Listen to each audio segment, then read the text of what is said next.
জানো তো, জীবনে ভালো মানুষ হওয়া খুবই জরুরি। কিন্তু আমি ভালো, তুমি ভালো, এই সবাইকে প্রমাণ করাটা একদমই জরুরি না। আজকের দিনে সৎ মানুষের যেন খুবই অভাব। কারণ ভালো হওয়াটা মুখে নয়, অন্তর থেকে হতে হয়। এমন অনেক মানুষ আছে, সামনে থেকে খুব ভালো ব্যবহার করে, কিন্তু ভেতরে ভেতরে হিংসা আর খারাপ চিন্তায় ভরা।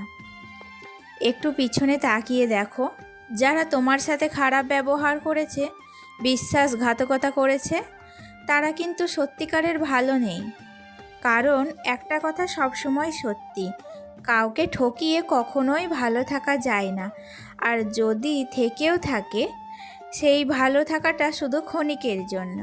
তাই অন্যকে নয়, নিজেকে ভালো রাখো, মনটা পরিষ্কার রাখো, দেখবে ঠিকই সব কিছুর হিসাব করে দেন ঈশ্বর।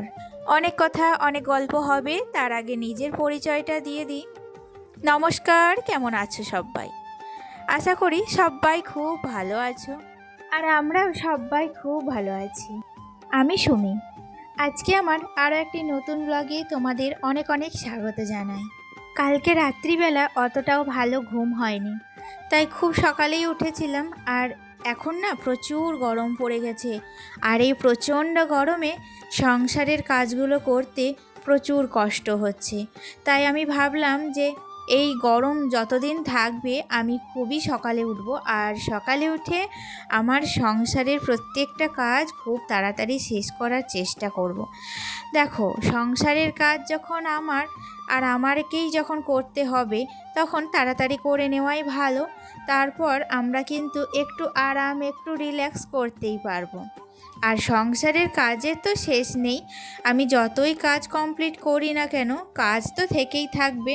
তাহলেও ভারী কাজগুলো তো অতটাও থাকবে না, টুকটাক কাজ সংসারে, সেগুলো তুমি বেলার দিকে করলেও কিন্তু অতটা কিছু মনে হবে না। যাই হোক, সকালবেলায় উঠে আমি এখন চলে এসেছিলাম কিচেনে।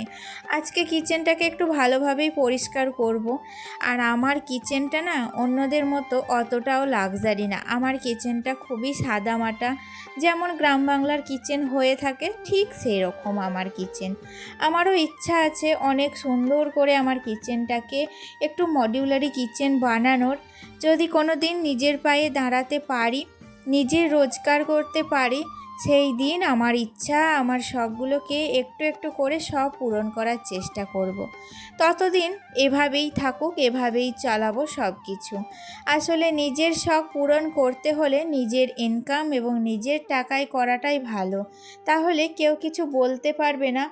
আর আমি কিন্তু নিজের একটা জোর দিয়ে নিজের জায়গাটা বানাতে পারবো। তাই জন্য দেখো, এখন আমার এই সাদামাটা কিচেনটাকেই আমি কিন্তু একটু পরিষ্কার আর একটু যত্ন করছি। কি দেখো, কিচেন হোক বা বেডরুম হোক বা বাড়িঘর, যতই সাদামাটা হোক না কেন, একটুখানি পরিষ্কার, একটুখানি পরিচ্ছন্ন যদি করে রাখি না, সেই কিচেনটাকেই, সেই বাড়িঘরটাকেই মনে হবে যে অন্যদের তুলনায় কিচ্ছু কম না। অন্যরা যেমন একটুখানি সাজিয়ে গুছিয়ে তাদের কিচেনটাকে রাখে, ঠিক আমিও কিন্তু আমার এই গরিবের সংসারে ছোট্ট কিচেনটাকে আমিও ঠিকভাবে পরিষ্কার পরিচ্ছন্ন রাখি। যাই হোক, দেখো, এদিকে সমস্ত ঘর দুয়ার তো মোছামুছির কাজ কমপ্লিট হয়ে গেছে। সকালবেলায় উঠেছিলাম, জানো তো, এখন না বাবুকে আমি টিফিন পাঠিয়ে দিচ্ছি স্কুলে। আর ওকে টিফিন পাঠিয়ে দেওয়াতে আমি দেখছি, লক্ষ্য করে টিফিনগুলো কিন্তু খাচ্ছে। বন্ধুদের সাথে বিলিয়ে দিচ্ছে কিনা সেটাও জানি না, কারণ বন্ধুরা তো এত ওকে ভালোবাসে। আর আমার ছেলে বন্ধু অন্ত প্রাণ। আসলে ছোট থেকে কোনো সঙ্গী পায়নি, তাই স্কুলে গিয়ে ওর প্রথম একটা বন্ধু হয়েছে, আর তাকে না প্রাণ দিয়ে ভালোবাসে। আমার ছেলে বলে বলছি না, ওর মনটা খুবই সহজ, খুবই সরল, সবাইকে নিজের মনে করে এবং নিজের বলে ভাবে। তো দুদিন জেদ করছিল তাকে বাড়িতে আনার জন্য, কিন্তু কি বলো তো, আমারই না কেমন একটা হেজিটেট হচ্ছিল, কারণ এবার ওটা তো ধরো পরের ছেলে। তাই জন্য আমি না প্রতিদিন বাড়িতে ডাকতে পারছি না। ধরো কোথায় কী হয়ে যাবে, তখন না বাচ্চা ছেলে তো বলার তো নেই, হয়তো পড়ে গেল কিংবা কোথাও চোট লাগলো, তখন ওর মা বাবা কি কি ভাববে বলো তো, এই ভেবেই আমি কিন্তু আমার ছেলেকে বারণ করে দিয়েছি। ওই যতটুকু স্কুলে থাকে ততটুকুই ওদের মধ্যে আলাপ আলোচনা বন্ধুত্ব, এই আর কি। যাই হোক, দেখো তোমাদের সাথে কথা বলতে বলতে এতগুলো বাসন ছিল, সমস্তটা ধুয়ে মুছে একদম ঝুড়ির মধ্যে রেখে দিয়েছি। আর এখন আমি চলে এসেছি ছাদে। কয়েকদিন আগে বললে ভুল হবে, কারণ 2 দিন আগেই না আমি এটাতে স্প্রে করেছিলাম। প্রচুর পরিমাণে মিলিবাগ হয়ে গেছে, আর এই গ্রীষ্মকাল এলো মানে আমার ছাদ বাগানের সমস্ত গাছগুলো মিলিবাগে নষ্ট করে দিচ্ছে, বিশেষ করে জবা, পর্তুলিকা আর এই জিনিয়া। আমি তো দেখো প্রত্যেকটা গাছে 2 দিন আগে স্প্রে করেছি। আজকেও একটু দেখলাম যে ফুলগুলোতে আবার লেগেছে, তাই জন্য সকালবেলা একটু স্প্রে করে দিলাম। আচ্ছা, আমার এই বেলি গাছটা কেমন লাগছে তোমাদের? এক গাছ ফুল দিয়েছে, ওই যে যত্ন করেছিলাম তারই ফলাফল এটা। আর এদিকে তারপরে ঠাকুরের পুজোটাও সেরে নিয়েছি, সকালে রান্নিকটাও কমপ্লিট করে নিয়েছি। আর আবারও যাব এখন রান্নাঘরে। মেয়েদের বেশিরভাগ সময়টাই তো রান্নাঘরে কাটে, তাই না? যাই হোক, এখন দেখো চলে এসেছি সকালের চা বসাতে। এই সকালের 1 কাপ চা খেয়ে যে কাজে লাগবো সারা দিন, একদম রাত্রিবেলায় যতক্ষণ না শোবো ততক্ষণ পর্যন্ত কিন্তু আমার এই জার্নিটা চলতেই থাকবে। সত্যি কথা বলতে কি, সকালবেলায় ঘুম থেকে উঠে মনের মধ্যেই একটা প্ল্যান থাকে। আজকে এই কাজটা করব, কালকে ওই কাজটা করব, আজকে এতগুলো কাজ করে সব কিছু কমপ্লিট করব। এভাবেই কিন্তু আমরা দিন শুরু করি, এবং দিনের শেষে সমস্ত কাজকে যখন কমপ্লিট হতে দেখি তখন মনে হয় যে এতক্ষণে কিন্তু সব কিছু কমপ্লিট হলো, এখন আমি একটু রিল্যাক্স করতে পারি। আজকে নয় বলে আমি অনেকগুলো কাজ করার চেষ্টা করব। আর আজকে না রান্না থেকে আমার ছুটি, আজকে রান্না আমার শাশুড়ি মা করবেন, তাই জন্য আমি কিছু এক্সট্রা কাজ করব। আজকে আমার বেডরুমটাকে একটু ভালোভাবে গোছাবো।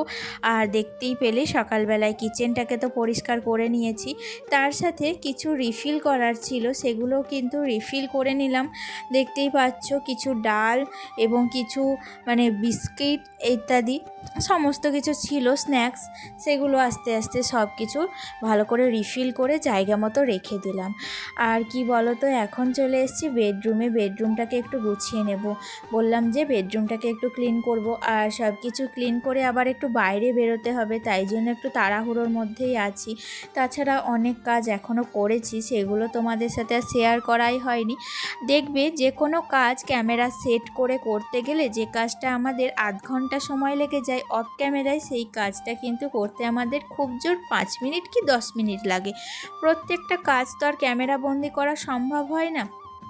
এমন কিছু কিছু সময় থাকে যখন আমরা খুবই ব্যস্ত থাকি, খুবই কাজের চাপে থাকি, তখন কিন্তু আর ক্যামেরাটা সেট করা হয় না, তখন ওই অফ ক্যামেরাতেই কিন্তু আমাদের কাজগুলো কমপ্লিট করতে হয়। দেখো, প্রত্যেক দিনের সংসারের এমন কিছু কাজ থাকে যেগুলো আমরা তোমাদের সাথে শেয়ার করতে পারি না, তবে কি বলো তো, আমাদের জীবনের সুখ দুঃখের কিছু কিছু মুহূর্ত সব কিছু তোমাদের সাথে শেয়ার করার চেষ্টা করি। এতে কিন্তু আমাদের কম পরিশ্রম হয় না, এতে আমাদের অনেকটা পরিশ্রম হয়। আর কি, আমার ছেলে যখন রাত্রিবেলায় ঘুমিয়ে যায়, ওকে পড়াশোনা করিয়ে খাইয়ে দাইয়ে ঘুম পাড়ানোর পরে তারপরে কিন্তু আমার ভিডিও এডিটিং করা, ভয়েস ওভার দেওয়া সব কিছু কমপ্লিট করতে হয়। তারপর রাত্রিবেলায় একটু মায়ের সাথে কথা বলি, দিনের শেষে যখন একটু মায়ের সাথে মনের কথাগুলো বলি, তখন মনে হয় মা যেন আমার পাশেই আছে। আর কি বলো তো, অনেক দিন পর আমি বাবার বাড়ি যাই, তো তাই মাঝে মধ্যে ওদের জন্য ভীষণ মন খারাপ করে, যে আমার বোনের জন্য মন খারাপ করে, আমার মায়ের বাবা এরাই হচ্ছে আমার কি বলো তো, আমার ছোটোবেলার স্মৃতি, তো এদের জন্য মন খারাপ তো করবে। একসাথে বড় হয়েছি, খেয়েছি দিয়েছি, বেরিয়েছি, সব কিছু কমপ্লিট করেছি, তাই আমি প্রতিদিন একবার করে হলেও আমার মা বাবা এবং বোনের খোঁজটা নেওয়ার চেষ্টা করি। বোনকে হয়তো প্রতিদিন ফোন করা হয় না, তবুও মাকে কিন্তু রোজই ফোন করি। মা কেমন আছে, মা কী করছে, সেই খোঁজ খবরটা নেই। হঠাৎ কোনো দিন হয়তো ফোন করতে পারি না, সেদিন না মনটা ভীষণ খারাপ লাগে যে আজকে ফোন করতে পারলাম না, আবার কালকে করব, এরকমভাবেই কিন্তু আমার দিনটা কেটে যায়। যাই হোক, দেখো বেডরুমের এখন আমি চলে এসেছি টেবিলটা অনেক দিন থেকেই ভাবছিলাম একটু পরিষ্কার করব, আজকে না সব শুদ্ধ একটু পরিষ্কার করলাম। আর তার সাথে আমার মিক্সার গ্রাইন্ডারটা তো সাদা, তাই জন্য মিক্সার গ্রাইন্ডারটা একটু ময়লা হয়েছিল, ওটাকেও ভালো করে চেপে মুছে নিলাম, আর এখন কিন্তু বেশ ভালো লাগছে। আর কি বলো, এখন তো ভীষণ গরম পড়ে গেছে, তাই জন্য না ভারী ওই কম্বলগুলো আর লাগে না। কয়েকদিন আগে পর্যন্তও কিন্তু কম্বলগুলো লাগছে, আর এখন এখন তো কম্বল লাগে না, ওই হালকা পাতলা একটা চাদর গায়ে নিলেই না কিন্তু রাত কেটে যাচ্ছে। কিন্তু ভোরের দিকে আবার একটু ঠান্ডা লাগছে, যখন ঠান্ডাটা লাগে তখন না আমার ঘুম ভেঙে যায়। তখন হয়তো 4:30 কিংবা 5টা বাজে, তখনই না ঘুম থেকে উঠে পড়ি, কারণ ছেলেকে স্কুলে পাঠাতে হয়, আর যত সকালে আমি উঠতে পারবো আমার কাজগুলোও কিন্তু তত সকালে হবে। তাই জন্য কিন্তু ওই শীত শীত যখন করে ঘুম ভেঙে যায়, আমি কিন্তু আর শুই না, আমি কিন্তু সরাসরি একদম ঘুম থেকে উঠে আমার কাজে লেগে পড়ি। আর এদিকে ড্রেসিং আয়নাটাও ভীষণ কিন্তু ময়লা হয়েছে। এটা তো ড্রেসিং আয়না না, এটা হচ্ছে আমার গরিব ঘরের ড্রেসিং আয়না, অথচ এটা একটা শোকেস আলমারি। এর মাথাতেই আমি আমার সাজগোজ টুকিটাকি জিনিসপত্র সব কিছু রেখে দিই, যেটাকে সাজিয়ে গুছিয়ে রাখি। এখানেও কিন্তু আমার একটা ইচ্ছা আছে, জানো তো, মানে প্রত্যেকটা মেয়েরই যেমন ইচ্ছা থাকে যে একটা বেডরুমে একটা আলমারি, একটা ড্রেসিং আয়না এবং একটা খাট, যেগুলো থাকা আর কি, সেগুলো কিন্তু রাখবো। কিন্তু আমার ড্রেসিং টেবিলটাই নেই, ওটাও একটা কেনার শখ আছে, চেষ্টা করব ওটাও কমপ্লিট করার। যাই হোক, দেখো বেডরুমটাকে তো গোছানো কমপ্লিট হয়ে গেছে। স্নান টান করে এসেছিলাম একটু বাইরে এসেছিলাম একটু মা মনসার মন্দিরে পুজো দিতে। অনেক দিন থেকেই আসবো আসবো করে আর সময় হয়ে উঠছিল না। আজকে যখন এসেছি প্রচুর ভক্তদের ভিড়, দেখতেই পাচ্ছ। মায়ের থানে পুজো দিয়ে তারপর ছেলেকে এখানে একটু গাড়াগড়ি দিয়ে তারপর কিন্তু বাড়ি ফিরেছিলাম। আর বাড়ি ফিরতে আমাদের হয়ে গিয়েছিল 3টে কি 3:30। আসলে বেরিয়েছিলাম 12:30টার দিকে। স্নান টান করে এতগুলো কাজ কমপ্লিট করে বেরোতে অনেকটা দেরি হয়ে গিয়েছিল। আজকে তাহলে এতটুকুই, আবার দেখা হচ্ছে নেক্সট ব্লগে। টাটা।